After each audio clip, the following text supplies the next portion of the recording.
Back in 1962, Agri Supplies started with a simple creed: provide good, solid products at a fair price. Add in stellar customer service and you have the best option. There's 9 locations across North Carolina, South Carolina, Virginia, and Georgia, and their robust online ordering makes it easy for anyone in the world to experience the Agri way. Don't hesitate.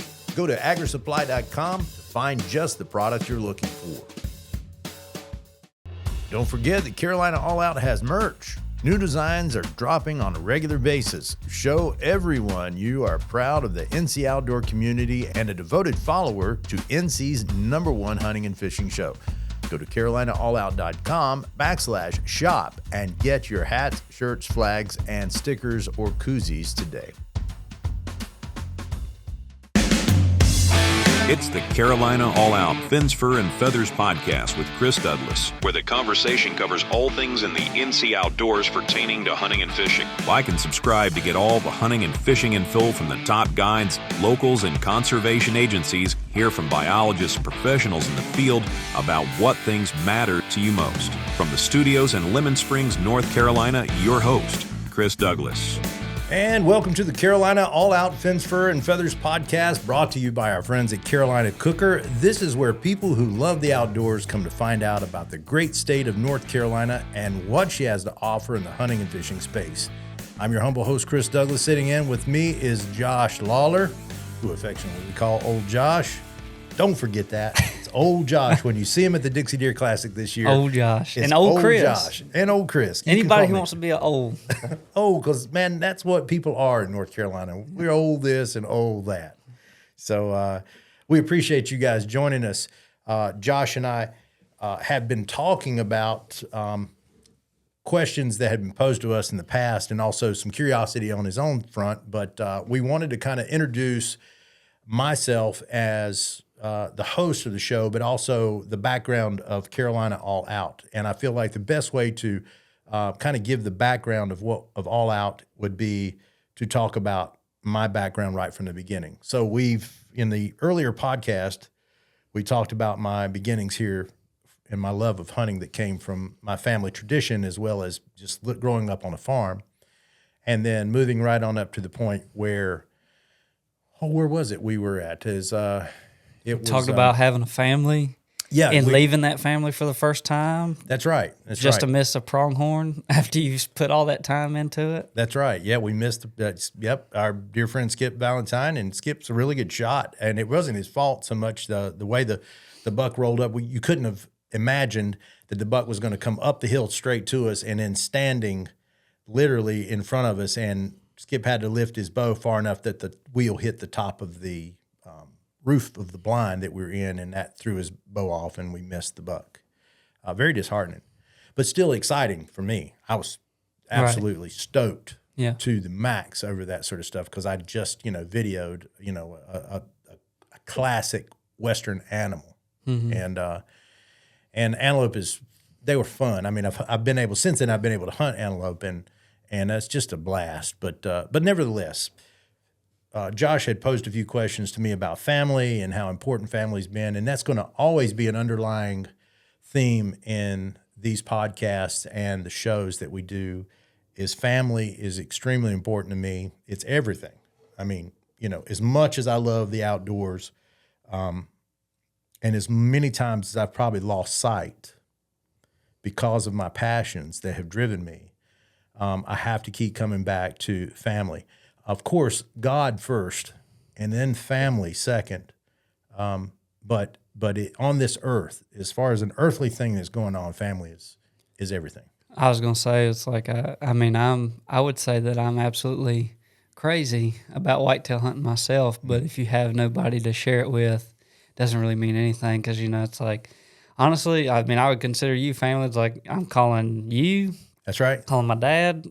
Calling Hannah, calling everybody, and if I don't have those people, then, I don't have anybody to share these things with. It's just a deer head on the wall I can't tell anybody about. So that's right. That's right. It's a big deal. It is a big deal. I really do hope that we can inspire people in what we're doing with Carolina All Out. We know that we are because people are telling us that we're inspiring them. But, and that's mission accomplished as far as I'm concerned. It's mission accomplished. But if you know me, then you'll know that I'm going to say that family's everything. And I hope that is transferred or is transmitted, or however you want to say it's you guys can pick that up. And so again, we'll get back into what I am and why I am what I am, but family is a big part of that, and I want to do that. And I'll talk about some people in the industry who have that, who I've looked up to, and some names that you'll recognize there. So to bring us back, you had me at, so now we're traveling with Skip. With Skip, you've the pronghorn hunt, and I guess where did that progress? Like, how long were you doing that, or where did that all take you? Well, from that, if you remember, I was talking about Haley had colic on my first trip back. So when I came back on a high, I was brought down pretty quick. You had to be a dad. I came back to being a dad really quick, and this was a pretty desperate situation because colic is a real thing that affects a lot of children. And this one was just wreaking havoc on Haley. And, of course, Janelle was at her wit's end because she was up all night long, every night, and had very little sleep. And so I fell into that, even after I had to leave again on the next trip, Haley was still dealing with that. And so Janelle was still dealing with it. And so I wasn't the most popular person in the world when it came to that. And I had that heart-to-heart with the Lord, like, is this what it's going to be, Lord? Is this the taste that you're going to let me have to say that I did it? And then I go back to the commitments that I'd made in the interim, if that makes sense. I wanted to be, I went to school and did all that I did, watched all these videos and had this driving passion for this. But then along the way, I loved someone enough to have children, and those children became so important to me that I would give up my passion for that, if that makes sense. And I really meant that. And I tell people that I've given this industry up a number of times. And I guess you could say if you love something, you'll let it go. Right, yeah. Kind of that sort of thing. So that's what it became for me. And we'll get into, I won't go into great detail into letting it go, but I had several low points in this industry where I said, I'm done. If I experienced it and it was good, but family's going to be the thing that I need to focus my time and energy on, and I can say I've been a part of that. So Skip carried on.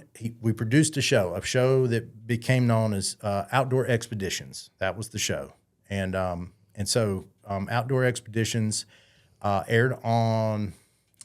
Let's see, it aired on the Outdoor Channel. I think it aired on Fox Sports South, and it aired on like WREZ Fox 50, aired locally. Would you say around the 2005, 6, or later than that? Earlier than that. Earlier than that, okay. Yeah, like 2002, 3, somewhere in there. So still pretty early in the outdoor program. Yeah, and it it was a good show. It was a variety type show. He did fish, he did he turkey hunted, he hunted out west, caribou hunted. I mean, Skip did a lot of stuff. And I mean, I went with Skip I remember going to Queen Charlotte Island, which is off the coast of Canada on the British Columbia side, on the Pacific side, kind of halfway between Alaska and, Vancouver.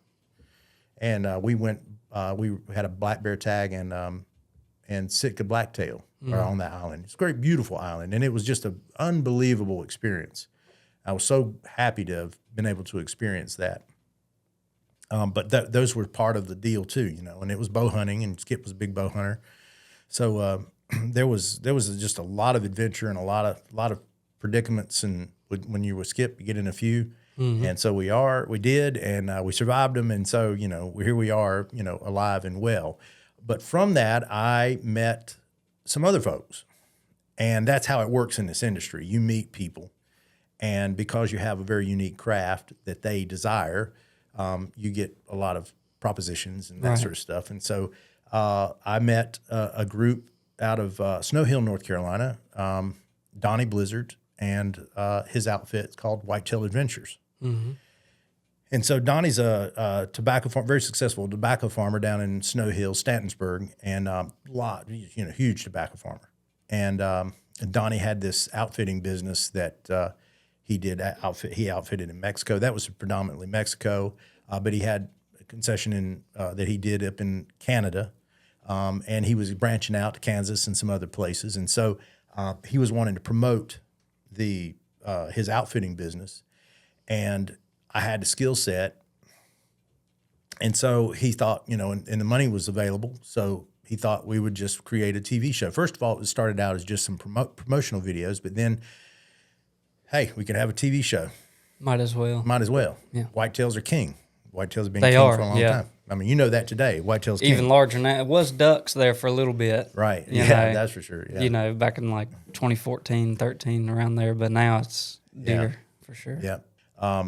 So I was kind of tasked with finding a host that had some street cred to kind of jump in behind this thing and be a hired gun and basically shoot, hunt deer and be a host of the show. So we went through a few. I won't name all the different names, but I got a chance to meet. I had a purpose in the industry. I'm walking around at shows and I'm talking to people, and we ended up going down to South Carolina to a lodge I was familiar with down there. Wish I could tell you the name of the lodge now. But anyway, Brenda Valentine was going to be a guest down there. Very recognizable name. Very recognizable, yes. Brenda Valentine, the first lady of hunting. That's how she had her name trademarked. And she was a redhead pro staffer, Bass Pro staff, Bass Pro staff, and with the likes of Bob Folkrod and with Larry Weishuhn. There was a number of others that were in those in the early years that were pro staffs there that were iconic. Mm-hmm. And Brenda was right up there with them. She was the only lady, and there was very few ladies at the time. You got to remember, I don't recall really. Maybe Vicky Ciancerillo and Brenda. There might have been a few female writers, but as far as TV people, she was one of the few. One of the first. Yeah, one of the first, if not the first. Yeah, I mean, really, well, she's first lady of hunting. So we got to talking with Brenda. I talked with Brenda. Brenda seemed interested, and we kind of went down the line and got the initial meetings made with Donnie and the crew, and one thing led to another, and we started this whole endeavor to create Whitetail Adventures with Brenda Valentine, and it was going to air on the Outdoor Channel. That was where the initial airing was going to be at, and so we spent a whole year running around shooting whitetails, hunting them in Illinois, and we hunted Illinois, Mexico, Texas, Kansas. So this show is a little bit different because it's whitetail exclusive. Right, compared to what Skip was doing, which was... So you were doing exactly what you wanted to see. Oh, my goodness. I went to Valhalla. Yeah. Now, with Skip, I did go to Pike County, Illinois, and if anybody remembers, Pike County might not be as popular as it once was, but if you said Pike County, you literally went to Valhalla. I mean, you went to where whitetail dreams were made of, right? Yeah. And through that all, then now I'm hooked up with Donnie. Now we're talking Saskatchewan, which back in the day, Saskatchewan was so big with the Realtree and going to, I don't know, what was the what was the name of that outfit that they used to go up there with all the time? Can't remember. Nevertheless, we saw all those big giant chocolate horn deer going down in the snow. Then Pike County with all the bow hunting that was going on, and there's just big bucks everywhere. And Kansas was emerging at the time, and it was becoming more popular. Of course, Texas was always a big one. Yeah. And Donnie was all over those places there. Mexico was new to me, but I was learning it real quick, and that was fantastic. I mean, Mexico is fantastic hunting. Up in that northern tier, which would be in the Coahuila. Coahuila would be the state that we did all our hunting in. But even with Skip, I went to Mexico down to Nuevo Laredo and hunted we didn't hunt deer there. Yes, we did. I'm sorry. We did hunt deer there one time, but it was mainly, it was doves and that sort of stuff.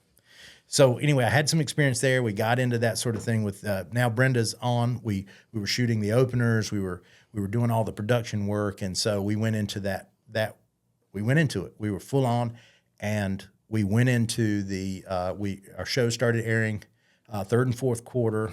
I wish I could tell you the exact date, but it was third or fourth quarter, and it became known as Whitetail Adventures with Brenda Valentine. And I just remember being so buried in production that I didn't know which way was up. I'd made this commitment Janelle was, at home with the kids. I'm going to Raleigh every day and staying till 2, 3 o'clock in the morning to get shows out the door. And we got 13 originals done, and it was a job. Hectic. It was hectic. It was something. Production schedule. I was about to say, it's hard for us to get 13 regional episodes done. That's So right. I can only imagine, and especially the editing software is not what it used to be. No. So I guess y'all had an office up in Raleigh. See, this is the part I don't know about. Right. So you were commuting. I was commuting every day to Raleigh. Wow. I did that during Skip's time too. Right. But the office that we had up there, I edited at home now. I would edit all week. But then the shows were we had to do it differently back then. I would edit, but the shows would be worked down, mixed down there in the Raleigh studio.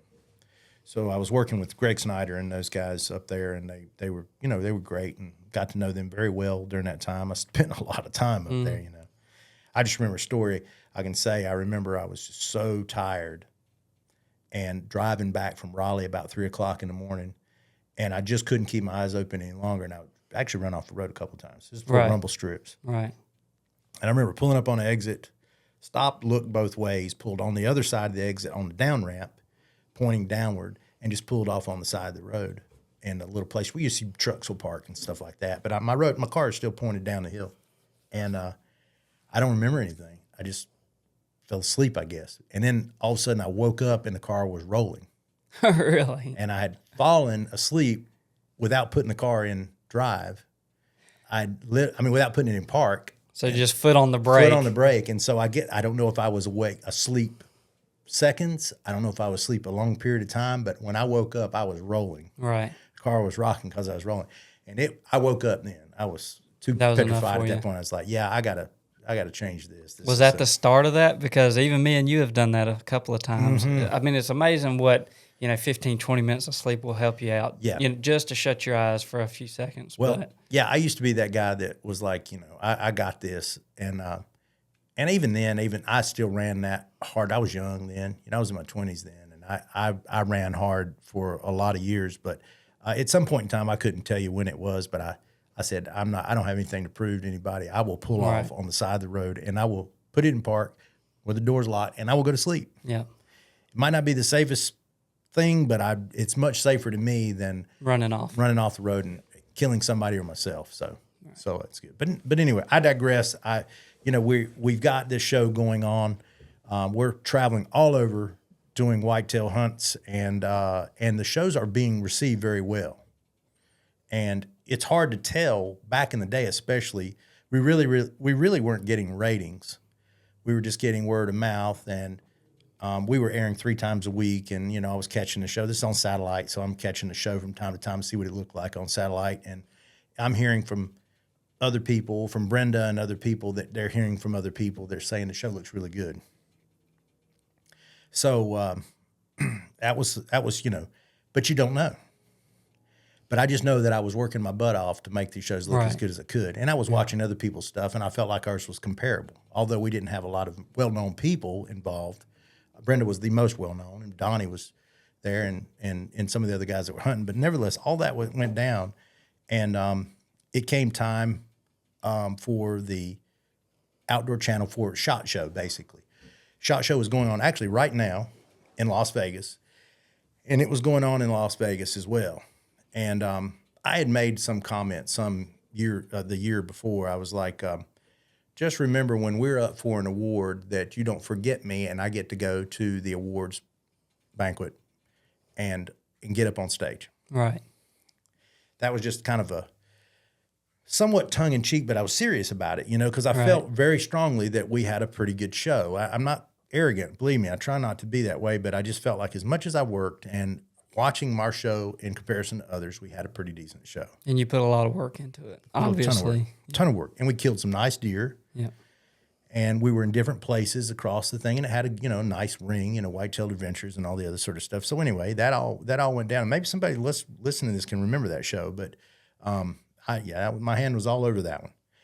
So fast forward to, I think this would have been December possibly. We got a call from the Outdoor Channel, and they said that we were nominated for 4 awards for the Golden Moose Award. And I was like, oh, that's It's a fantastic. big deal. Yeah. And they said, we need you. No, I'm sorry. Let me back up. No, they ask all the shows there to turn in your reels for these series of awards, which is all of them. Best in class or best big water. I mean, it was all sorts of stuff.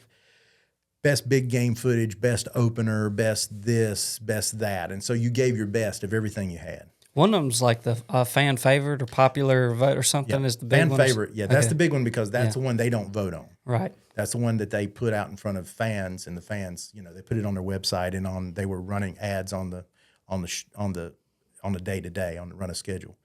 And so there was a number of them. I couldn't tell you. I have to look back to see what all those four were. But the one that I remember was most informative. And so I did a show on judging whitetails on the hoof on this thing. And so we did a lot of work on that show to show that how outfitters judge, because that's what intrigued me. When we're talking about the world of whitetails, if you've ever done any big game, if you've ever done any whitetail hunting in, say Texas, Illinois, anywhere, where an outfitter, especially out west, where an outfitter gets a chance to look at a deer with spot and scope or binoculars.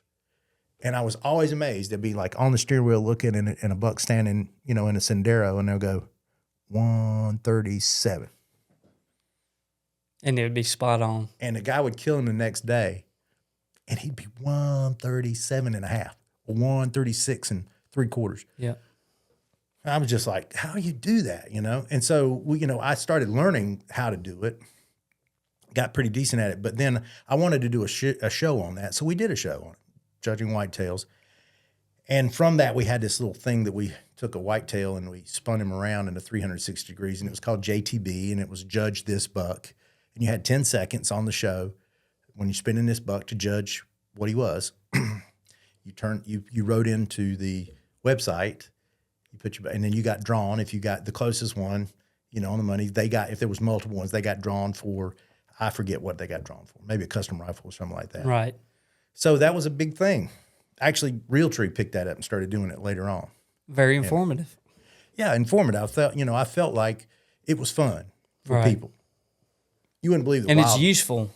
I mean, it is useful. I would say it is. Yeah, in the whitetail world, if you're running a business and you're trying to get, people are expecting to get on certain size deer, then yeah, you want to know. You want to be as close as you possibly can. You sure don't want to send have a guy who paid for a 130 to shoot a 190. Mm-mm. That wouldn't go down, would it? Well, that would just be a loss, for them. But I won't get into all the business part of it. But at the end of the day, that was for our most informative. We sent this show in. So fast forward to now, they told us we were nominated for 4. So a nomination in any awards deal is a big deal because that means you're in the top of all of the group. You're in the top 4, possibly. Right. And so how you fall into that top 4 is just going to be. So nomination is a win already. I mean, you got to imagine, it's my first time ever producing wholeheartedly from the very beginning, from the bottom up, producing a show. Concept, right on up to getting it to air. And then we ended up with 4 nominations. So I was very pleased. So let's go to SHOT Show. I'm walking around. I'm in Valhalla again. I mean, I'm seeing everybody is at the SHOT Show. Mm-hmm. Every manufacturer you can think of. And I'm just walking around this massive place at the I can't remember. That was the Caesars. Or was it? I can't remember where they had it. I think they've torn that one down now. But anyway, it was just a massive place, and it was amazing, and it was something else to see and to walk around in the SHOT Show and see all that stuff. So it's my first time there.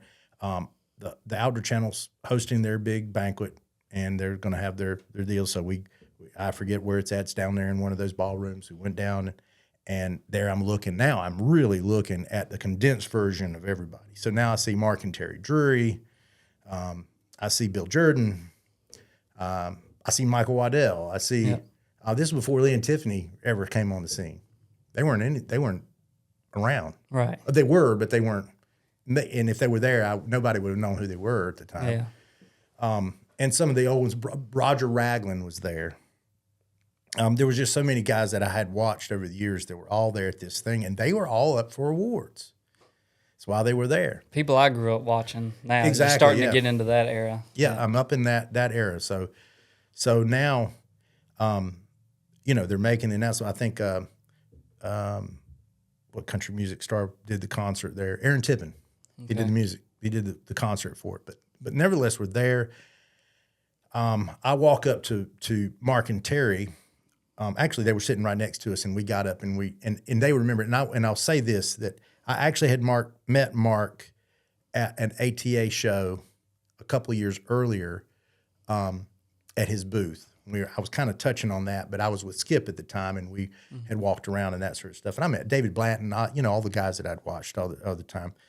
And Mark saw me and remembered me vaguely, and was like, "Yeah, man, how's it going? I hadn't seen this, ATA show." We talked a little bit like that, and he said, "What are you doing?"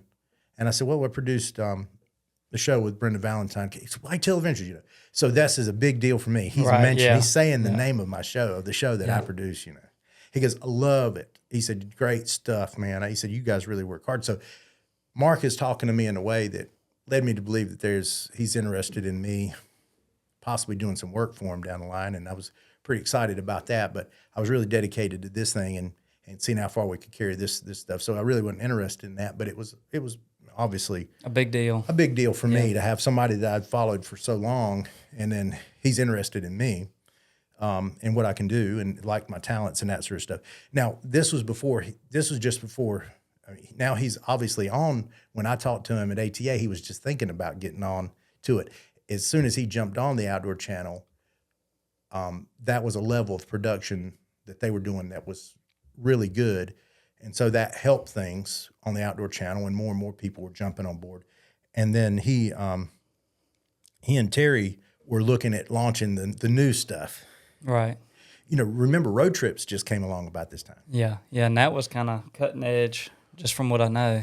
Yeah, because the classic style. Thing, that's right. The classic thing was the hunt. You begin when the show starts. You're in the middle of the hunt, more or less, or just getting ready to get started. Not the behind the scenes that's created this whole thing now.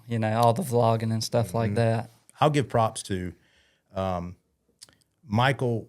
Was obviously on the front end of that. Mark Womack and Steve Finch were the producers behind that. I keep up with those guys, and of course Michael too. I mean, Michael's been great, but those guys really came up with that kind of concept there, and all together, they started that whole road trips thing, and that started it all really for that style of shooting and that style of show. Mm-hmm.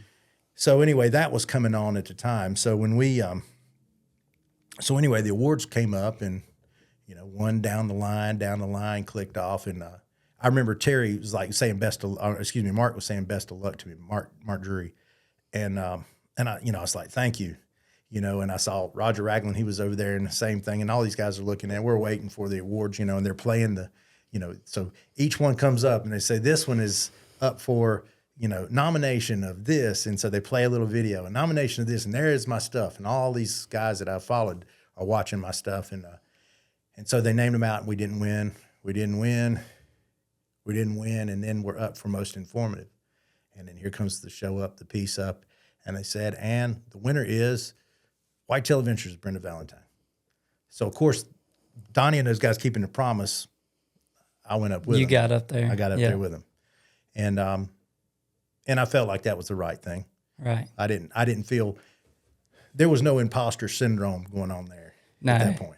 Well, I mean, a lot of people don't understand that, I'm going to say this because I'm biased, but the cameramen and the producers are the unsung heroes. 100%. Of what goes into it. And me and you both understand that because you did it, and now I'm doing it. Mm-hmm. And the only reason it looks that way is because somebody was sitting in a dark room working on it. 100%. Eating and breathing and sleeping it. Yeah.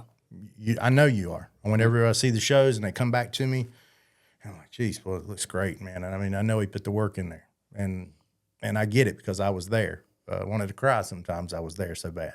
Right. But that was a great moment for me, just being there. There I am, went from just a country boy, raising up on a tobacco farm, Yeah. with a very small, kind of a half of a dream, not even really know what it looked like in my head, and then it developing into what it became there. With the support of my wife and my kids the whole time. I'm so blessed to have that, because there's so many guys that their wives wouldn't have put up with that. No. They wouldn't have. And so, that wouldn't have been, but I was able to accomplish this dream through Janelle. OG. Old G allowed. Yep. She got behind it. She knew how important it was. And heck, I ain't smart enough to do much else. Really, I guess I could found something else. I mean, I went into real estate, and I won't even get into that sort of stuff because, well, I can say this is coming up. After this, we had the awards, we won. We actually entered into a couple of other awards. And I do need to mention Alex Webb. Alex Webb was the writer of this show, and Alex and I worked very, very hard on these pieces. And the way it worked back then is Alex wrote for the Carolina Adventure magazine, and he worked for the newspaper up there in Chapel Hill. And through a number of different things that happened, Alex and I started working together on this. And so I would take VHS copies of all the footage and send it over to him with the premise of how this all went down. And he would come back with a script, and then we would start putting this all together. Now I write all the scripts and that sort of thing. Right, So I know what he goes through and what he went through. But Alex wasn't there at that event. That was fine with him. He was glad that it all went down like it did. But, Alex did a fantastic job, and I want to mention him in this because we couldn't have done that without him at the time, because he wrote really well, really good scripts. And they were informative. We built this whole thing, with me doing the most informative show. He and I worked very closely together, because I'm telling him this is how they do this. This is how they judge these bucks. And he was writing it all down, and we put it all together. And then I came back and cut it all to it. So it was like 1, 2, 3. Right. But anyway, at the end of it all, we did the show, and then we started the next season. So here we go again. All over again. There were a few things that went down, and there's no need to get into those sort of things. But there was a little bit of unsatisfactory times there, and so I had to make a decision there at that point. And I said, you know what, I'm just about broke after doing this, after all the blood, sweat, and tears. Right. And it wasn't making enough money. That's just basically what it boiled down to. This whole thing wasn't making enough money for me, and my kids deserved better. My wife deserved better. And so I said, okay, Lord, and I literally said this, okay, Lord, I've experienced this part. If this might be the pinnacle, having awards for an industry that I love, and they recognize me as such, I'm good. And so I decided that I would resign as producer, and I was going to get my real estate license. The market was fired up, and I had a number of people. Now I was familiar with the real estate market. I had worked in that for some time, not as a broker, but I'd done some contract work and that sort of thing for the houses and manufactured housing and all that sort of stuff. So, and my father had a development going on at the time, and there was land available, and we could put houses on it and we could sell them, and that was helping us make money to, keep things going. So I thought maybe I'd just go right back into it totally. And I just said, Lord, if this is it, if I'm supposed to do this for a living, then I suppose you'll bring it back. It'll come right back to you. Yeah. And I really felt that way, but I was willing. And I mean, that was a faith step for me. Not so much, faith was living without the money, but for me, the faith of it was that, did I really come this far only just to come this far? Right. Did I really do all this stuff, and then this was going to be the end of it? And I knew that could be the case because there are others in the industry that I knew who had come that far and walked away from it. Because that's what did it for them, I assume. Whatever their reasoning was, I never knew. We never knew why they were there one minute and then they disappeared. I could just, I'm just thinking about 2 or 3 guys that I know that just got to a certain point, and that was it. They were done.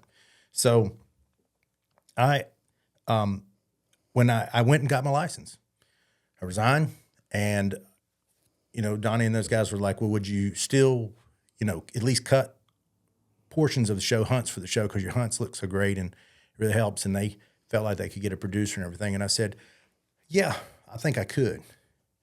I think I can get that done. That won't take up a huge amount of my time, and as long as I can keep that. So it was, honestly, it was happy days. I was making good money selling real estate. I was home. My relationship with Janelle and the kids was blooming and blossoming, and it was making me very happy. And even though I was missing, that travel part of it, I was still somewhat involved. I was involved. I was getting it. And then little did I know that I wasn't going to miss that much, because I was going to be back out hunting again. Right. Because there was just my skill set was beyond the editing. I mean, really, my biggest skill set, it was in camera work. I knew how to get it done. I knew how to get that kill on camera, and that was what was so important there. But I also knew how to tell the story leading up to it and direct people to do it. Right. And so on and so forth. We went on through that process. So I ended up back in the fall. It wasn't as hard. And I was selling real estate, so I would be gone and I would come back, and things were working out. And then I got a call from a friend of mine, Jason Miller. And Jason and I had worked together when Skip had his thing going on. Jason worked for Skip. And Jason Jason was, man, and I should have kind of researched this to remember things a little bit better. But Jason was a host of a TV show way back in the day, and did his time as that. But he was a really good producer, and so he became more and more recognized for that. So after he left Skip, he went back out there, started looking for some work, and he got picked up by Tom Miranda. Tom Miranda, I know that name. Tom Miranda, I've been following Tom Miranda for been following him for what we could do. He had videos out. We knew that he was a trapper. And he had these bow hunting videos out. And he was on ESPN2.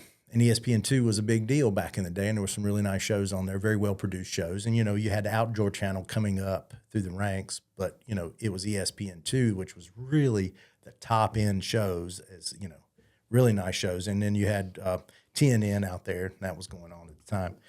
So you can hear what I'm saying. There was a lot more shows, there are a lot more venues for shows to come on board, to pop up. Right. And so that's what was happening. So this is the growth stage of this industry, And so Jason called me while I was working at some point during the time when I was working for Donnie. And we actually had Jason on a couple of hunts. He came down and videoed. So he knew everybody. And he said, look, man, he said, I went to work for Tom. And he said, this guy, he's got production down. He knows what's going on. He's got some great things happening. There's a lot of stuff cooking. He's, tied in tight with Realtree and all that whole camp over there. And he said, you can do this for him. He said, I'm watching your stuff. You got, just a few changes on what you're doing in style, and you'll be, dead on the money with him. And I was like, yeah, I got this thing going on here, Jason. I'm not too interested at the point. So, it's crazy. Someone like Tom Miranda, known in our industry like it is, and I wasn't interested at the time, but I really was interested in doing what we were doing there, because I was kind of in control of that. After that whole process and me changing my attitude or changing my mind on that, and, realizing that I need to really put some money toward the family. So anyway, Jason called me again that next season after he saw me win the awards. He said, man, hey, Tom's going to be at the SHOT Show. And I'll hook you guys up and y'all meet.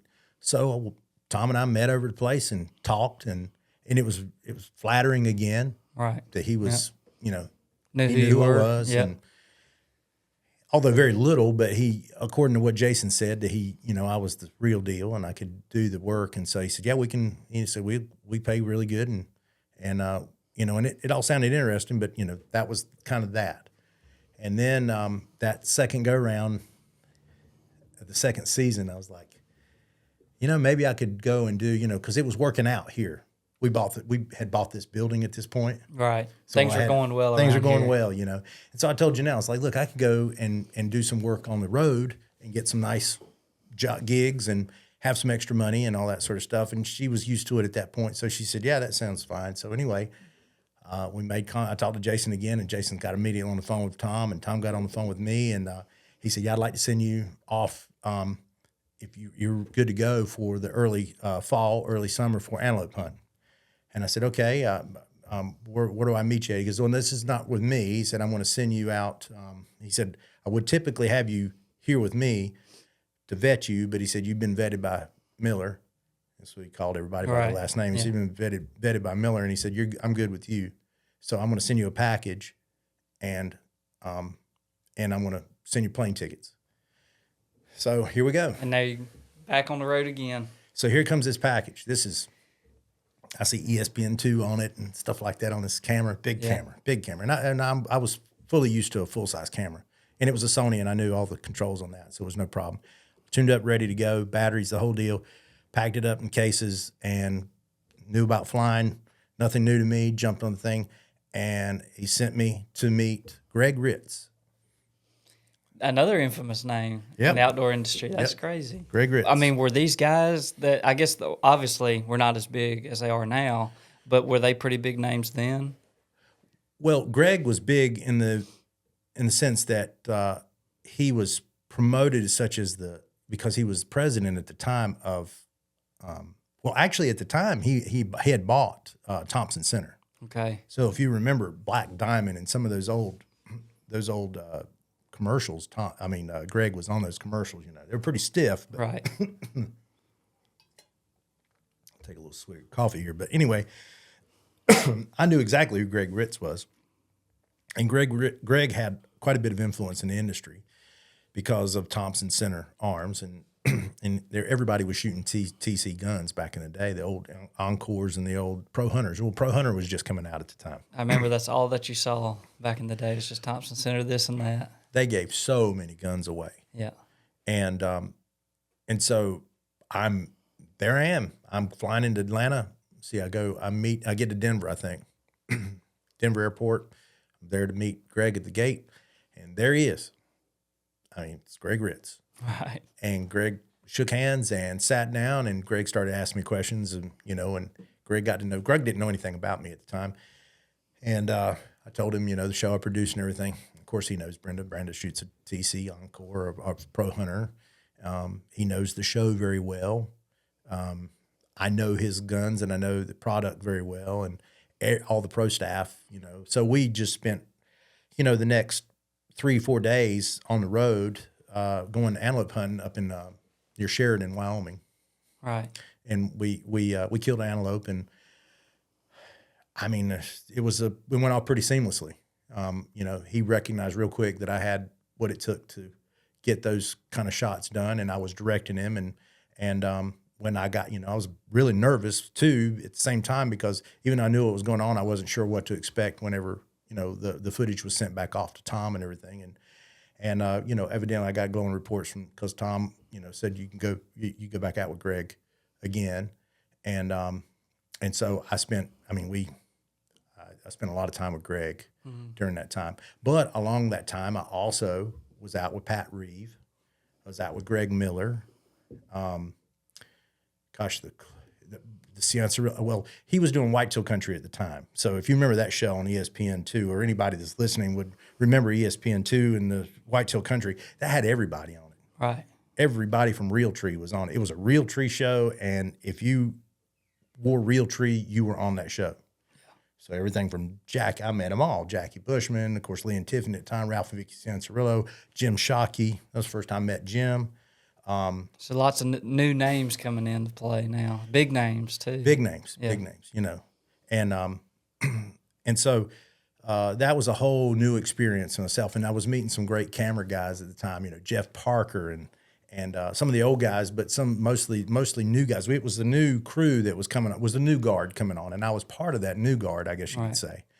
And man, it was almost like a it was different. It was great though, because we were on the cutting edge. Everybody wanted to be associated with the productions that we were doing, and I was super happy about it all. But there's a whole lot more coming up. We've already run 43 minutes, and I need to let everybody have a break. Let's come back in just a little bit. You're listening to the Carolina All Out Fins, Fur, and Feathers podcast, and I'm talking about myself, and I don't even know what to think about that. We'll be back. You are in too deep with nowhere else to go. The Carolina All Out Fins, Fur, and Feathers podcast is brought to you by Carolina All Out Apparel. Shop at our online stores for hats, shirts, koozies, and much more. Carolina All Out Apparel. Express the lifestyle you live. North Carolina has been a favored destination for many moving from their home states for many years. And since COVID, it's crazy how so many more have moved here. And they're not always looking for just a house and a half acre of land. Oh no, they want land where they can spread out and live a little. That's where Farms and Land Realty can help you. Selling land is what we do. If you have land that you want to sell, you need to call the people that deal with the intricacies of farms, timberland, waterfront properties, large tracts, small lots. We've got the experience and know-how to take them to the global market. Check out farmsandlandrealty.com and get your land on the market today. And we're back talking about me. Gotta love it. Well, I feel like maybe if we document this, then it's been said and it's done. Well, I think people also probably wonder, who is Chris Douglas besides the guy of Carolina All Out? So at least now you can give them an in-depth review of why you chose to stay in North Carolina. Right. And I feel like I'm getting a little bogged down with all the stories of how I was now being recognized by some people that I had followed over the years. But I would say it was fairly significant for me that now I feel like I am joining the ranks. Right. I'm not just, this is not a test run. I have some staying power now, and got I'm some working. street cred. Yeah, some in the street outdoor cred. industry, I would say. Yep, we got some street cred, and people are starting to recognize my work, and as if any artist, if you will, I guess we can say that. I just feel I'd like to say I'm not so much an artist. I think I'm a storyteller. Right.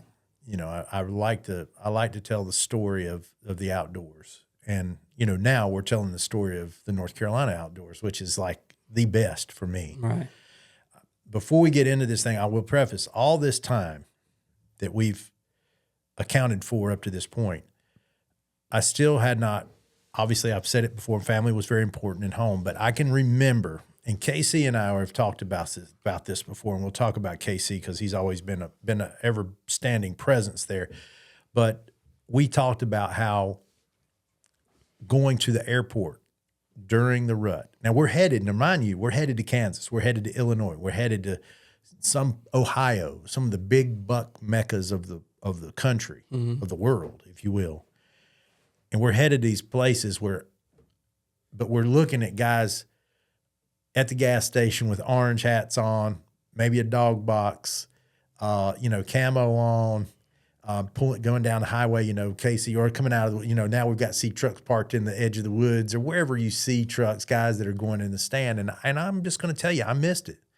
I really did. Even though I was going to these great places and going to see something that these guys would only dream of, I still had that desire to be here in North Carolina. Yeah. And I never really have forgotten that. And so, underlying under all this time of showing all the great places in the world to hunt, North Carolina was on my mind the whole time. Well, that's one thing I was going to ask you is, like, we talked for a long time about where you went and who you saw, and you came home for a little bit, but then the opportunity came back, and now you're seeing even bigger names than what you were working with. And the whole time, did you ever hunt yourself? Did you ever come home and did you want to hunt? Because I remember you. Now I know some inside information from what you told me, but I guess you didn't want to. Like, you were out on the road filming hunts, and the last thing you wanted to do when you got home was hunt, or like you just didn't feel like it. Like, what was the deal there? Yeah, well, Yeah, I was done. You got to imagine Ohio, Illinois, Kansas, Canada. Yeah.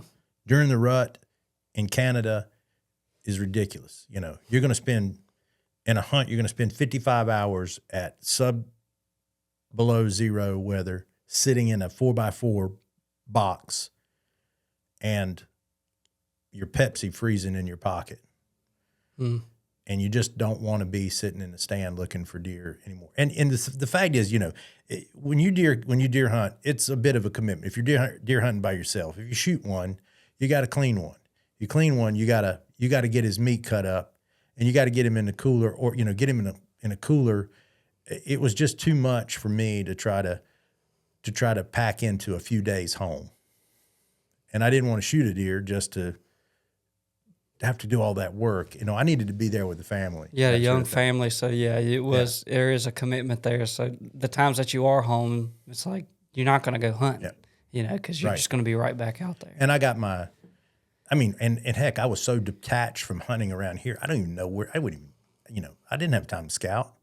I was gone. You got to remember, we start antelope hunting in August, and then you make the big run. And that's a big run, and it doesn't stop until you might get to January, and you have a few shows. But really at that point, you can head to Africa at that point, or New Zealand. Right. And we did that, and we ran. It was year round. Spring bear hunting in Canada. There was always something. You're catching that in June, right on into June. So, yeah, I didn't have much of a desire at the time. I wanted to. I envied guys who were, I'd see nice deer that were getting killed. And I was like, oh man, that's a really nice buck from North Carolina. Even though I just videoed a 200-inch buck going down, on camera with a bow. Yeah. Or something like that, So what I did, I enjoyed, and those guys seeing the pictures of me sitting there with my hunter with a giant deer was ooh and ah, but at the same time, I envied them. I'd just be honest with you. Yeah, that's what it seems like. It just seems like, you got in this for your love to see the flight of the arrow, but you never really did that yourself until later on, I would assume. It's just, it took up so much of your time. And like you said, if you, and that's, I guess that's what I would struggle with, is like, I love to hunt myself so much that I struggle with, I would never want to do that to myself. Right. You know what I'm saying? And that goes back to, if this is something you want to do, then that's another thing you got to think about. You know, it might ruin you from hunting yourself, honestly. For a period of time, it did. Yeah. Now, I remember when Hayden was coming up, getting old enough to hunt, and that was a big mistake I really made, because I only had so many days to be home to hunt. And so I was like on a mission, and I was part of a club at that time. And so stands were established and we could go pretty much. And Hayden killed his first deer December 2nd. I'll never forget that. I remember it was a great moment in my life, and that was, and he's killed a few deer since, but it's not been his thing. He loves waterfowl, Right. But I didn't make it fun. And I'll just be very honest with you. I did not make that time in his life fun, because I was under so much pressure to try to get him a deer, and he really didn't care. And I should have been a lot more lackadaisical about it, and it would have probably been a lot more enjoyable situation. So I'll probably end up talking about that sometime and get down to the nuts and bolts of that, because I want to be able to express that to people down the line who've got young kids coming on, and about truly making it fun for them. Right. Because if you don't, you're going to give a bad experience to them, and that's the worst thing you can do when it comes to hunting. Yeah. 'Cause they might not want to ever do it again. Yeah. So that being said, if you love to hunt, probably being a videographer for hunting is probably not the thing to do. Now, again, you are, but it's a different situation, because you're completely different. Completely different, because we're hour away, and that's it. And most of the time, we can get the deer hunting done pretty quickly. Yeah, this year we've was done great, it pretty good, but other years are different. But that's right. It's just a different style. That's right, and so. It's again, if you really think that and if you have the idea that you're going to join up with a top end crew and you're going to be one of the guys hunting, that's another no. It's just not going to happen. I got promised a lot over the years that I was going to be a part of this crew and this team, and I'm going to be shooting deer and all this stuff, and that just doesn't happen. Yeah. especially at the level that I got to at the money. You know, I never expected to go to any of these great places and that somebody was going to hand me a tag, you know, and I was going to get to go kill a deer for the camera. It's just so rare. It doesn't even matter. I mean, it doesn't even happen anymore. So I'm, you know, that being said, I was never even expecting that. And that's part of what the longevity is. Cause I knew a lot of guys who thought they were going to be the next thing. And they just wanted to do the cameraman thing long enough to get into their next part of it. That was their career. For me, the end I saw was me being a top end camera guy for the industry. That's what it was. So now here we are. I'm in the camps now I'm really with all the big names. Right. And through Tom Miranda, I traveled with the big names and hunted and became known on a first name basis to a lot of these guys. List them out. Who's the guys you worked with? Well, like I said, worked with Pat Reeve. You know, Pat and Nicole went on to, you know, Pat and Nicole got married and went on to have driven 24/7. They've been, you know, very successful.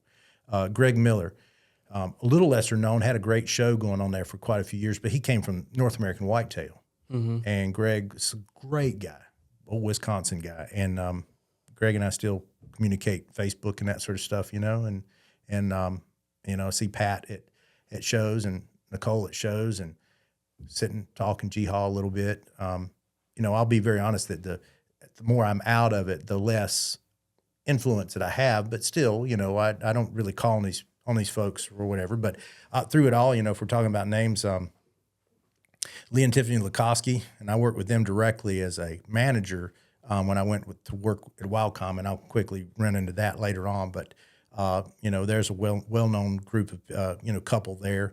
Ralph and Vicky Sansarillo. I actually produced their show for a couple of seasons as an editor and producer. But I had been out to their place a number of times and know them and Ralph very well. Jim Shockey, of course, he's a big name there, and Jim has been very good to me over the years, and I spent a number of camps I've been in his bear camp. I've been in his Rogue River moose camp, which is, you know, everything is awesome as he portrays it to be out there. Gosh, of course, I mentioned Gregg Ritz, and of course, Tom Miranda himself is well known. I worked with Michael Waddell on the Whitetail Country side of things, and he and I bumped around each other, you know, over the years. Back and forth, but never been in a stand with him per se. Don and Kandi Kisky, the Whitetail Freaks. You know, they've had a show there for a long time, and you know, and Don. Lord, if we got into everything that Don has been a part of, and that Don has really been more of a groundbreaker, and really, just Don. A lot of people have modeled what they have done today off of what Don started a long time ago. Right. You know, so that was. I won't go into all those details of that, but Don, being a farmer himself, he's understood about, you know, basically growing food for whitetails and growing the big bucks. Yeah, that and growing big everyone bucks. wants to do now. Mm-hmm. Yeah. And so, you know, I've been very, very privileged to know them personally. I don't know, Josh. I've talked about so many. Who else? Those do are you some remember? big names. Yeah. I mean, you know, those are some of the top names, I guess you could say. And I've worked with a lot of others. Been in the presence of a lot of other people that are well known in the industry, and some people who've gone on, you know, who not, you know, you might have known them at one time and they're out of the industry now. So, you know, during that time frame, it was a really, it was good. It was good. I had a lot of people in my phone that would call me to ask me a question, or to ask, or to offer me if I had time to go and shoot them, be in their camp, or, you know, they needed a videographer, producer, or something like that. So yeah, it was, Stan Potts. I should not miss Stan. Oh, Stan, yeah, you know, everybody just give me knows a that minute. dude. Yeah. Yeah. James Kroll. If that rings a bell to anyone. That James, Dr. Kroll has been, you know, North American Whitetail. I read him from way back in the day when I was a young man, back in the 80s, all the way through to today. And James, Texas gentleman, and just fantastic person, and learned a lot from him traveling with him, you know, working on shows and that sort of stuff. Larry Weishuhn, gosh knows, it just goes on and on, you know. Levi Morgan. Oh, of course, yeah, Levi. Levi came in a later time frame, and we'll talk about Levi, and Micah and Samantha. And Levi is kind of the new guard. For sure. Fantastic. He's every bit of a shot that he portrays himself to be on TV. Oh, absolutely. And now he's making a go at the YouTube side of it. So it's cool to see that kind of, Yeah. side of him hunting. He should do well at that. Yeah. And that was a part of my later part of my career that I got into the 3D archery people and the target archery guys, and got to know a lot of them. Fantastic people, great there all the way around. But in the whole travels of things, I met up with met back up.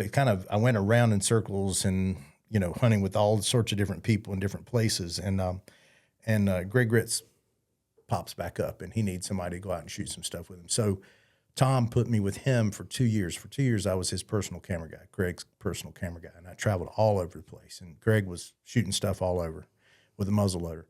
And one day, sitting in a stand in Kentucky in a blind, of course, Gregg's doing business all the time because he's a businessman. He had sold Thompson Center at that point and was working on a new project, and I wasn't necessarily privy to it.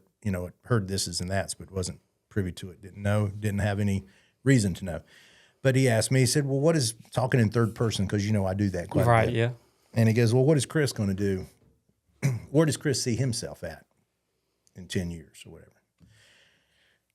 Had to think about it for a minute. And so I'd still see myself as part of this industry, but probably not as a producer or cameraman. I feel like I'd be in maybe a different role in the industry. I know I'm not going to be able to keep this pace up forever. So, find another place there. So he began to tell me about Wildcomm. And this is the new, marketing company, if you will, that he's starting up. And they're going to manage outdoor personalities and outdoor properties, or if you will, outdoor properties, meaning TV and media and that sort of stuff. And asked me if I wanted to come work for him. So I was like, yeah, I think I do. Talked to G about it, and she seemed to be all about it. Knew that that would be of interest to me, and it was going to change the way I did things, and I wasn't going to be out on the road as much. But turned out I was going to be out on the road quite a bit, a lot more, yeah. More than ever. And so I went for an interview with Gregg and Gary Castine at the NWTF convention one year. And so got the job and went on to started traveling back and forth to New Hampshire to their main offices there. And my first initial, well, if you to kind of put this in perspective, Wildcomm launched the Bone Collector brand and launched the Crush with Lee and Tiffany. Whitetail Freaks was already established, but it was, kind of a relaunch there, or, right. They were under management now, as well as Addicted to the Outdoors with John and Gina Brunson. So those were the main ones there. And so, I was an account manager for Whitetail Freaks and for the Crush. And so I worked directly with Lee and Tiffany and Don and Kandi. And I was in Iowa quite a bit, and I was on the phone with them, and I was meeting them at shows. And we did all of the shows, QDMA, ATA, SHOT, and all them, and we were managing security as well as making sure they made it to their appointments for the shows, because under their contracts they needed to make appearances at booths. And so if left alone, they'd get hung up at this booth and that booth, or trying to get from one place to another because so many people knew them, and they were, people would stop them in the hallways or whatever and keep them from making their appointments. And that didn't go over well with their sponsors, so right. We had to make sure that happened. So anyway, we did that. I learned a lot of sales. So this is, again, in the grand scheme of things, I'm not as much as working as a producer as much as I am the back end of it. So now I'm dealing with all the manufacturers and the marketing people for those manufacturers, and and negotiating contracts for sponsorships and all the things that go in and out of that. So that was a big time, because Bone Collector was with Michael was launching, and oh man, it was it was a big deal, and Lee and Tiffany's deal was pretty big too, and Whitetail Freaks was a mainstay, but it was kind of a rebranding, and it was doing well, and so all these things were happening, and so there I am right in the middle of it all again. And then that went on for about a year. And after that,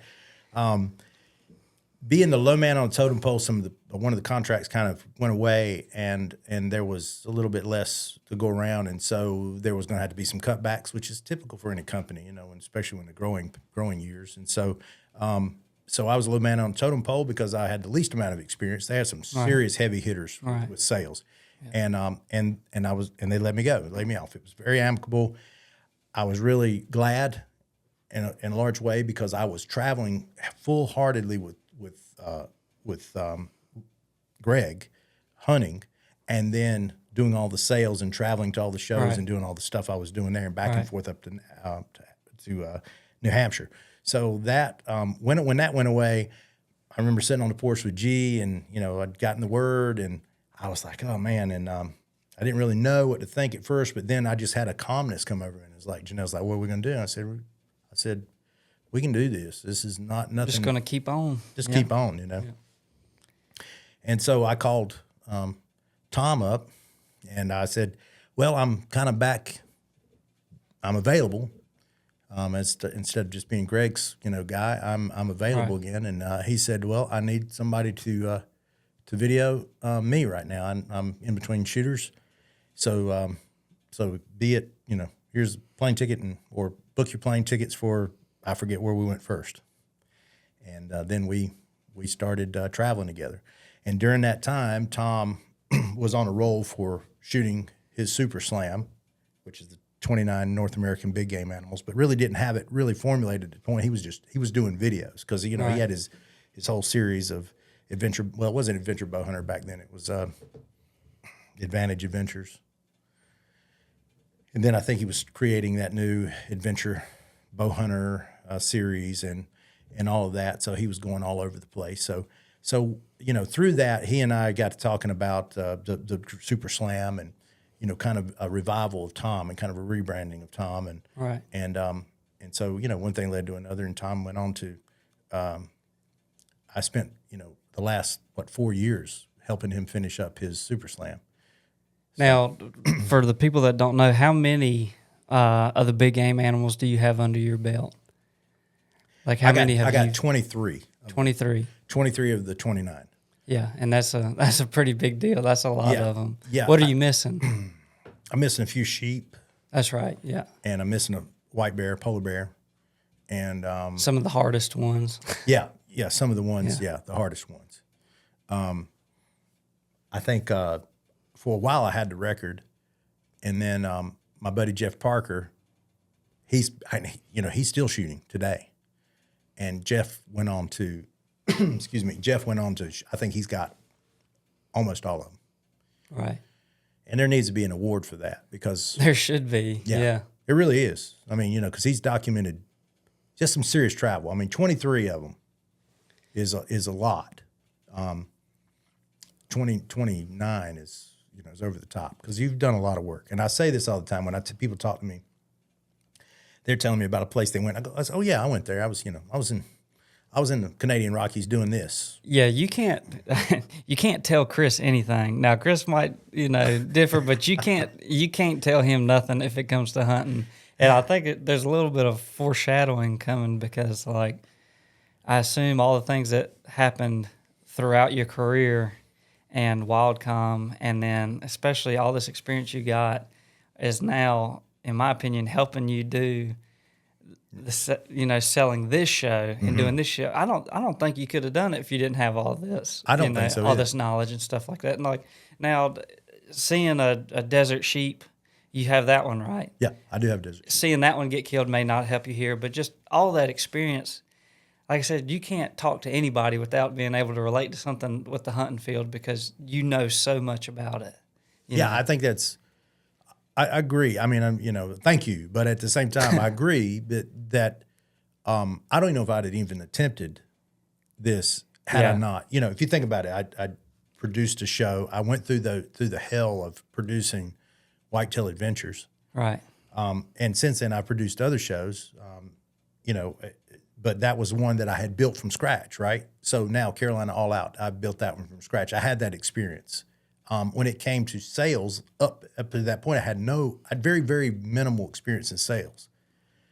Now I've been to Wildcomm, And Wildcomm I say it to everybody, Wildcomm sent me to school. Gregg Ritz sent me to school for a year to learn how to sell and promote a show, how to put those packages together to offer it, to make it an offering that someone would want, and to have that professional look to it. And our media kits and everything, I produced all that based off of what I learned from that. So, and I basically applying the top end standards to what we do for North Carolina. And I can tell you that now I haven't had to do it, but I listened to you talking about it. That comes in pretty handy doing what you're trying to do now. Yes. It's like, you straight up would not be able to do it now if you hadn't have gone through that stuff. And it's, we've said it a couple times on this podcast. It does seem like some divine intervention when it comes to exactly what happened to you. When it's like there's a calmness when you got, laid off from Wildcomm, but that was just a portion of your life where you needed to learn that spot, but you weren't meant to stay there. Right. That makes sense. And it's just all of these things kind of fit together into what you're doing now. A little foreshadowing, but I just wanted you can really start to see the picture that's being painted and, full circle all the way around. Yeah. Right. Yeah. You recognize it now. And, and again, I appreciate it. Someone sees that in the whole thing, but it is true. I don't think that I would have even attempted to try Carolina All Out at the level that we do it. Right off the bat, we were negotiating airtime. And was that guy say, if you ain't buying airtime, you ain't a show or something like that? Yeah. There's a lot of YouTube, and let me tell you, I watch a lot of YouTube, and it's free to get on. You've got a platform immediately without any cost. It's amazing. It's mind blowing that there's people who have no cost in airtime and have millions of viewers, right? Millions of followers, millions of subscribers. It's amazing, and but I came from the old school way of thing where you bought airtime, right? And we have certain sponsors who value purchased airtime. They value airtime. The traditional television, flip on the TV and watch. So they value that. So I'm totally 100% believe that divinely that I was given these experiences sometimes as negatives as they might have been to get me to where I'm at today. And that's why I feel like we didn't come this far just to get this far. There's more to come for Carolina All Out, and we're always reinventing. I mean, Josh can tell you, I'm always talking to him about, hey, we need to have a meeting about that. We need to talk about this. We need to do this, and so that's the drive that we have because North Carolina deserves it. We've got a great state. You've heard me say it before. We've got a great state. We've got great resources. I want to see them improve, and I want to see other people be able to experience them like I've experienced them. And so here we are. Here we are. Yeah, it's been just from the story, it's been a long road for old Chris. It has. Yeah.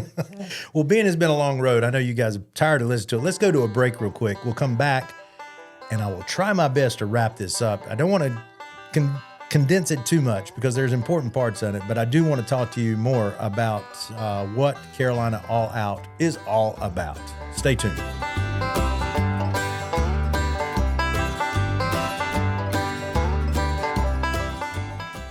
Keeping up with Carolina All Out is easy. Check us out on Facebook and Instagram. Like and follow to keep up with the All Out crew and our friends with posts, stories, and reels that will inspire you to get outdoors.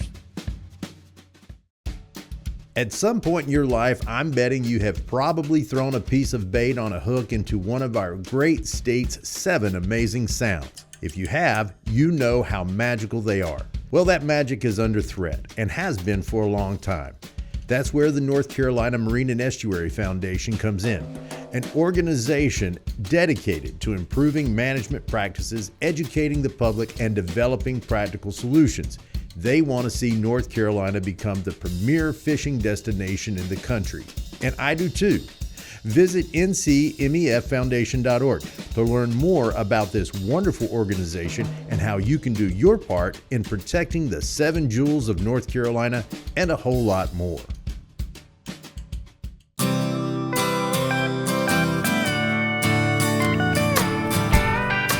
And welcome back to the Carolina All Out Fins, Fur, and Feathers podcast, Triple F. We're going to eventually call it that, I think, because that's the easiest way to say it. We're here with Ole Josh and myself, Old Chris, as Josh likes to call me, and we are talking about me. Talking about old Chris. Chris got lots of stories. Yeah, we're just trying to condense this all so I'm not boring everybody to death, but I'm trying to lay it out and document this thing as what the history of Carolina All Out is, and I'm a big part of it, obviously. Came up with the concept and the idea, and we're going to get into that, but I want to wrap up kind of we're getting close to where things start headed toward Carolina All Out. Now, mind you, I've all this travel, still never left home. I could have moved to a number of different places. I mean, could have moved the family pretty much anywhere because I was traveling all over the place. So I just needed a good, solid airport to be able to get to, and I could have lived anywhere. But I love North Carolina and I love home. And we've got family here, and family's so important to me. And it made no sense for me to carry my wife hundreds of miles away just to be in a little bit more convenient spot to get out to other hunting places. So that just wasn't going to happen. It was a no deal for me. So anyway, I stayed here. I literally live 2 miles from where I was born, and I'm proud of that. I would say you're a homebody, but it's like went wayward on this crazy adventure stuff, and you come right on back. I'm a homebody, but I'm not. Homebody, but you're not. A homebody with a rambling bone, if that's a thing. You're a homebody in the sense that you like to experience stuff with the thought that you can always come right back. Yeah. So I see the mountains, it's home. I see the Piedmont, it's home. I see the coast, it's home. North Carolina is home to me, and I'm proud of it. And that's why we do what we do. And that's why we're sitting here talking about it today. And to know that I've been through all these places and all these experiences, but it always felt right to roll back to good old Lee County, North Carolina, right in the center of the state. yeah. So we have something to be proud of here.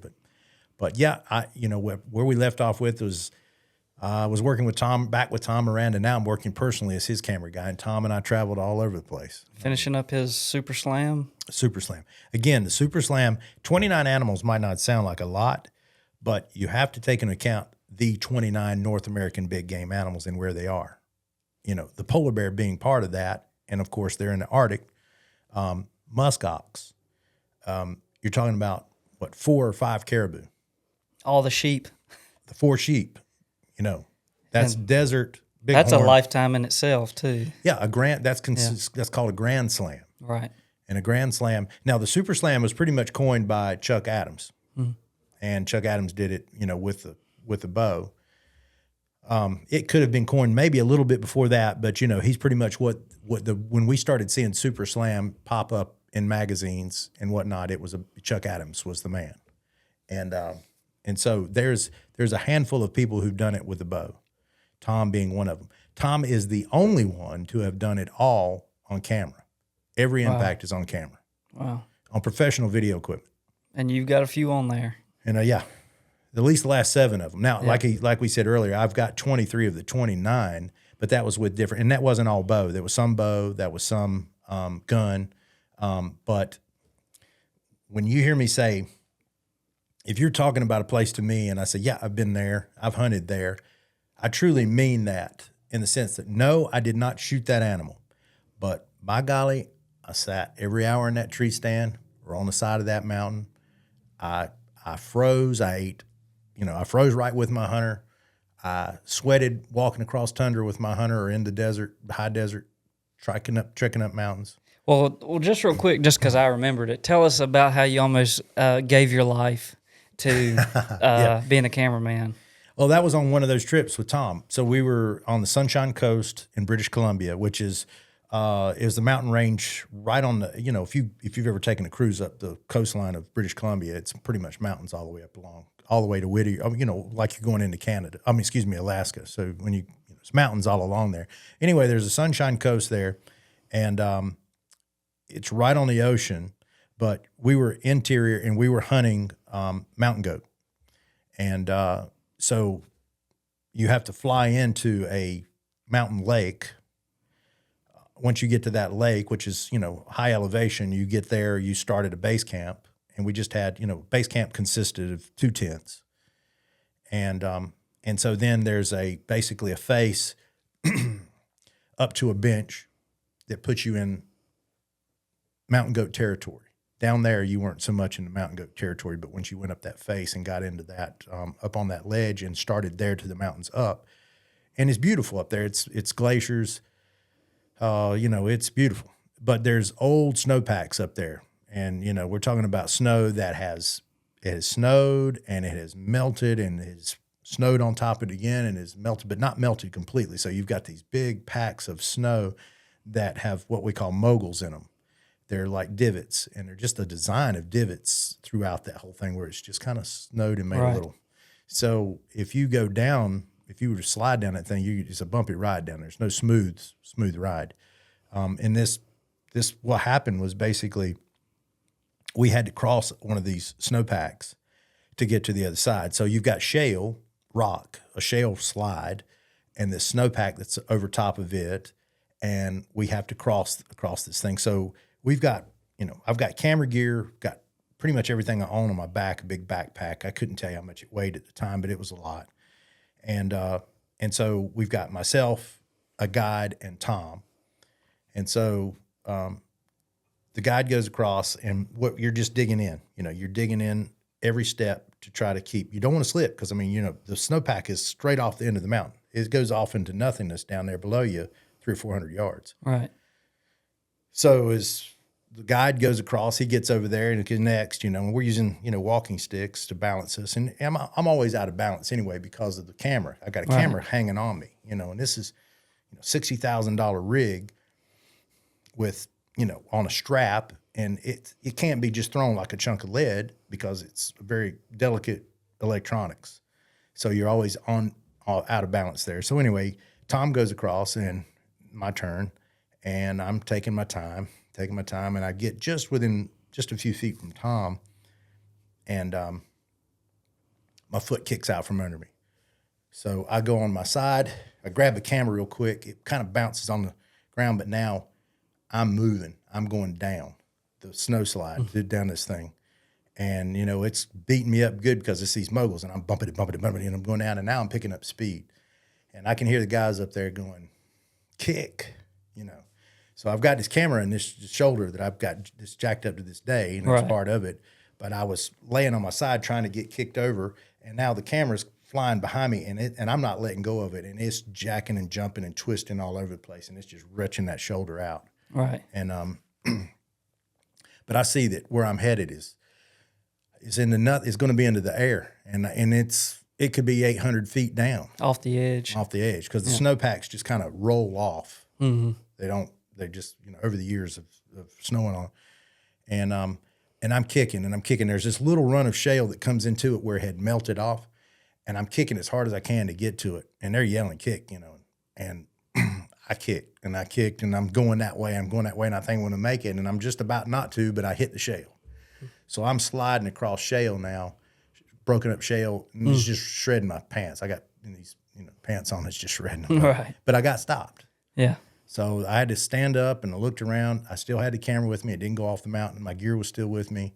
And Tom and them were just like looking Freaking at out. one another. Yeah. They were just, I couldn't hear what they were saying, but they were talking. So I walked up the shale. It took me a while because this shale's not safe either. It's sliding all the time. Zigzag, kind of switched back up there to them. And when I finally got there to them, they were like, Tom's like, I thought it was over with, man. I thought you were gone. And it started hitting me how precarious the situation. It was a pretty tough situation. It bothered me for a while. Right. It was probably a little bit looked at lightly when everything was fine. And then after it almost happened, it was pretty serious. Yeah. Yeah. Well, Tom said he was pretty sick. But we've got a job to do. So, we might've took a breather. I don't know. We didn't think much about it at all. After that, we had to go, cause we're trying to get around some mountain goats, and we did, and we killed one. Well, we killed one, and it fell off a mountain and about one of those 800-foot falls, and it destroyed it. So I got a chance to see what happens when you fall 800 feet. Yeah, not good. It's not good. Well, I think that kind of just demonstrates there's more and more things are happening now. Yeah. That are in the back of your mind, making you wonder what's, what am I doing kind of thing. Yeah, I thought about it. That was one. I remember calling Janelle on the satellite phone, and she had a pretty big day that day, or a couple of days. And so when I called her, she goes, "Oh, how are you doing?" She had no idea. I'm standing on top of a mountain in the middle of nothingness, Right. and so I was like, I said, "Doing good." And she immediately just went into what her day had been about, and there was no problem with that. I mean, I was listening to it, and I remember getting real anxious, and she finally said, "Well, how was your day?" And I went, "Oh, what's that, baby?" Just kind of like one of these. Right. My voice cracked, and I was Yeah. like, I guess the weight of it all kind of came down on me Right. there at that point, and that was just, that was one of the serious things that might have happened. We didn't, nothing happened, so it's not so serious. But when I think about it, it does give me a little bit of anxiety just thinking about how what it could have been like. Right. Yeah, just going off those but those are the things that happen in high adventure hunts. That's why they're high adventure. There's danger. There's a level of danger. If it's not the animal itself, it's the terrain that animal lives in, and that's why the 29, the Super Slam, is such a big deal, because of the places that you have to go to kill those critters. And I would say, now I've not done anything like that, but I would say weather and terrain is probably the things you should be scared of instead of, grizzlies are scary too, but that weather and terrain is probably pretty difficult to handle as well. Yeah, that particular hunt, it rained for 3 days nonstop. It never stopped. And so we laid on our backs for 3 days. And In the tents. In a shoulder-to-shoulder tent. Wow. And that becomes a little bit tough after a period of time, because you don't want to lay, if you remember, you're shoulder to shoulder and you lay over on your side, and Tom lays on his so side. We're like inches, our faces inches from one another, and that's too intimate for me. Right. Yeah. It's way too intimate for me. So we laugh about these things now, because it'd be like we would, maybe rolling around in the middle of the day and just got our eyes closed, and then we open up and we look, and he's looking at me and I'm looking at him. We're only just inches apart. So we're like, okay, how about those bears? And we just kind of, roll over and look the other way, But it was, you're eating Mountain House. If anybody's eaten a lot of Mountain House over the years, it'll gum up the works, and there's all that kind of thing that goes along with it. But that's it. From moose hunts, Northwest Territories, that was an adventure. The Yukon Territories, moose hunting up there. And our sheep hunting is just desert sheep. You're dealing with water issues, and it could go on and on about all the things that happens in these type hunts. But there's some precarious situations. Of course, you're running across bears, grizzly bears, in the north. They're not pleasant animals. They don't have a fear of you.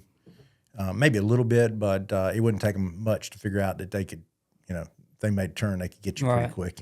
Right. And especially the sows with cubs. So I could go into a bunch of situations that's going on, but we don't have time for that. What would just, the big thing is that we ended up in the last hunt. It took 39 days, I think, for Tom to kill his sheep. Now, it's not 39 consecutive days, but there was a lot of consecutive days in that. And we were traveling back and forth to Mexico. We hunted Carmen Island. Anybody who knows anything about sheep hunting has probably heard Carmen Island before, and that is it was a fantastic place to sheep hunt. It's basically a private island, but it's massive, and there's a mountain range inside of that island, and there's really nice sheep there. And so staying there was a really cool adventure, and right off the Baja Sur, which is just so historical. So it was really cool. Then there was, but we did that. Tom missed one, and missed two. Really? And he documents that. We document it, and he shows that. And if you go on Tom's Facebook page, he posts a lot of videos there, a lot of condensed versions, and you can see a lot of my stuff there of the adventures I did. You can see them all, actually. He's got pretty much posted them all. But then there's also we left, and we were gone for a while. We came back, and we went to the Giganticus Mountain, which is on the mainland of the Sur, south of Carmen Island, and we missed one. He missed one, and that was amazing too. And that was a difficult hunt. And there was a lot of adventure to that and a lot of surreal moments and that sort of thing. So we were finished up, once we did that, and that was unsuccessful. And then we ended up going back to Carmen. And the first day in on Carmen, we went about a mile down the island by boat in the ocean there, and then parked in. They dropped us off, and we walked up. And as soon as we got up on the flat, we basically stumbled into a couple of rams, and we made a successful stalk and killed his last one. Very emotional moment for Tom, because that was as you can imagine. I can assume that the two misses might have been just a little bit of knowing that was probably going to be the end of it right there. And maybe it was a little bit more, weight on his shoulders to make that happen. But, I can only imagine. After missing two, what hitting the last one must have felt like. Yeah, I don't even want to try to imagine what he felt or what he was with the anxiety of it all, with the misses and like his, there's not cheap either. Mm-hmm. And he was trying to do this with camera gear. How easy would it have been without a experienced cameraman to have made a shot and then didn't get it on video? That would have been pretty bad. That'd have been bad. Yeah. There was a lot of pressure there, more pressure than I even realized. But, of course, I got it on video. And he did shoot. You can watch the video. It's pretty cool. But we got right up on the ram. He was just on the other side of some I don't know, something he was eating over there. And then, Tom made that shot, drilled him, and he ran right down there and fell over dead. Tom shed a few tears on that one. That was very emotional for me, the guides. But it was a huge accomplishment for Tom. Hats off to him. And I felt very much like I was a part of that. And, he's written a book since then. I'm in the book, and, quite a few pictures that I took myself. So I feel, great that, kind of part of a history like that of hunting. Yeah. So I'm very happy about that. But from that, of course, Tom hasn't quit. Tom's went on to, he's been a big Africa hunter for a long time, Africa bow hunter. And so now he's got bow hunting camps in Africa and Texas, different places like that. And he's still chasing, stuff. He's gone after the Capra Slam, which is the goats of the world. So we can get into all that stuff, but there's the Capra Slam, which is the goats of the world, and there's the Grand Slam, which is the 4 sheep of North America. But there also is what's called an Ovis Slam, which is the sheep of the world. So you got all the snow sheep and all that stuff. Right. The Capra Slam has all the ibexes and all those sort of things. Gotcha. And now those are the ones in sketchy places? Very sketchy. Okay. Even worse than where we've been. Yeah. Ibex are insane where they are. And you're going to some insane places like Iran. That's what I was going to say. Sketchy, not in the terrain, but in the civil unrest. Yes, that's right. That's right.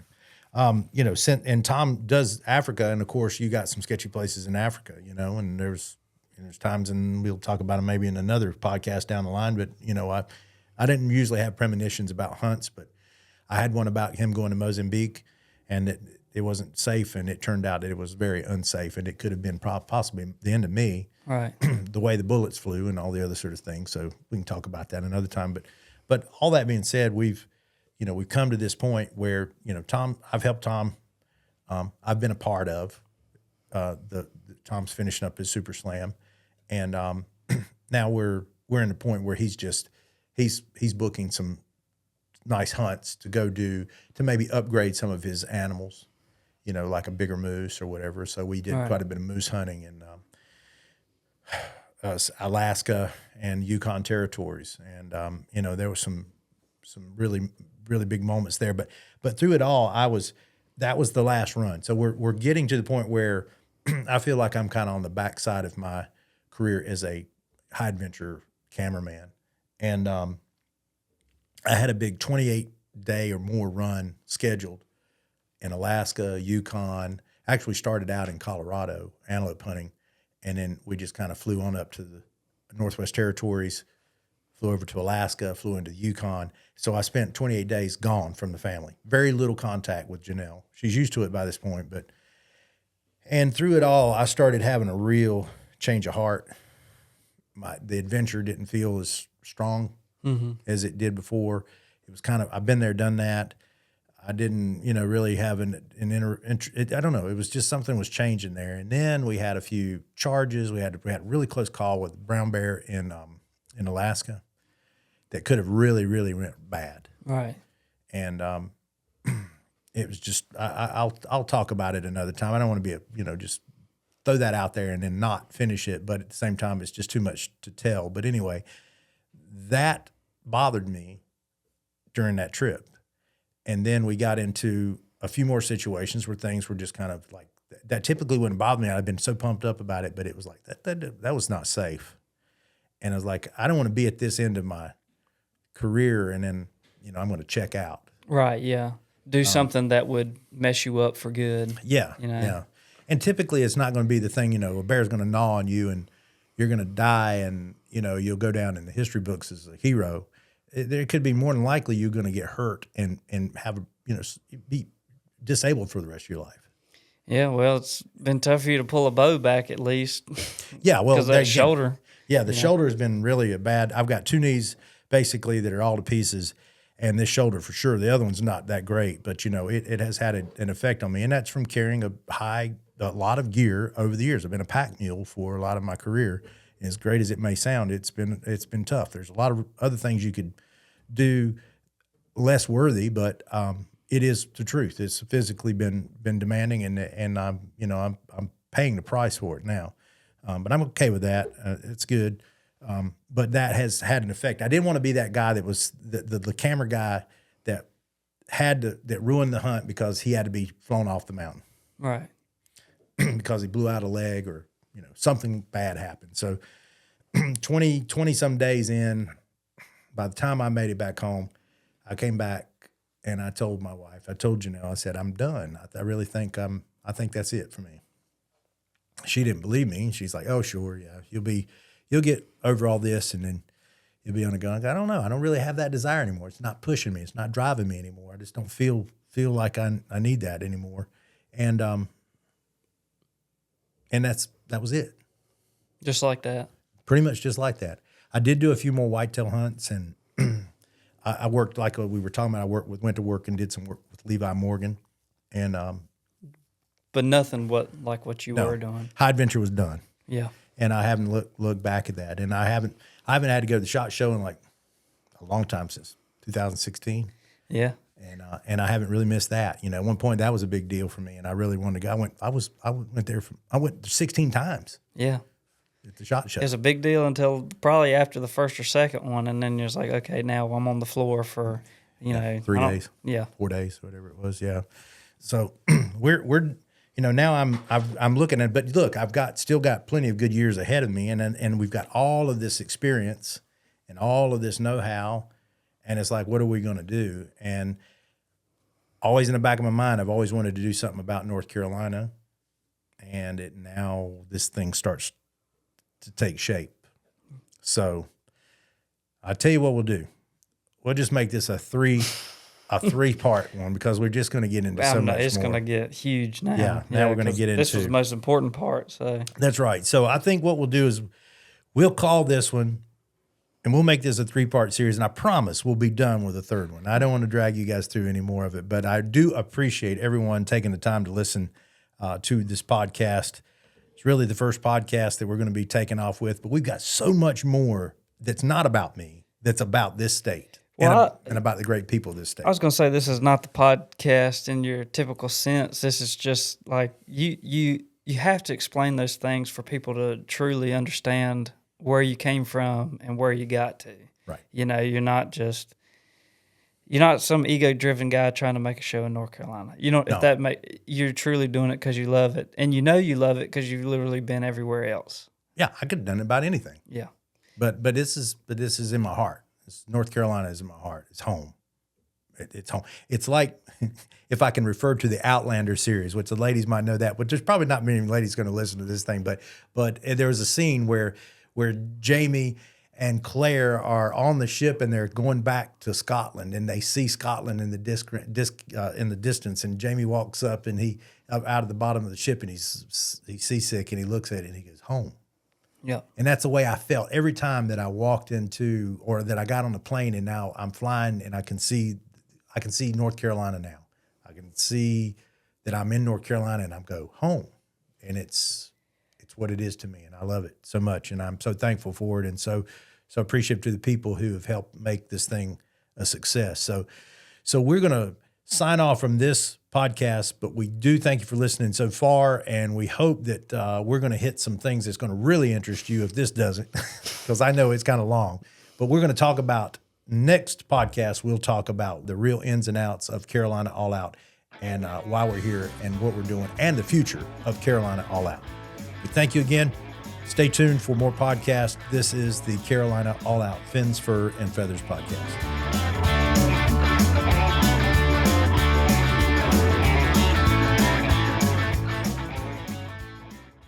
Hey, make sure you watch Carolina All Out on our YouTube channel and catch us on a live TV Mondays, Wednesdays, and Saturdays. And coming this summer, we'll be airing nationally on the Pursuit channel 4 times a week, spreading the good news to all who will listen about our great state and what she has to offer.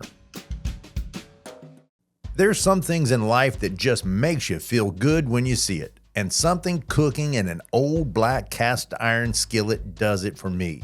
There's nothing like it. And if it does it for you, then my friends over at Carolina Cooker have just the equipment you need for outdoor cooking, camping, kitchen accessories, and food processing. Check out carolinacooker.com to order from their huge selection, and also find a store near you that carries the brand born in the Carolinas. Carolina Cooker, tools, cooks, legends, you create the tradition.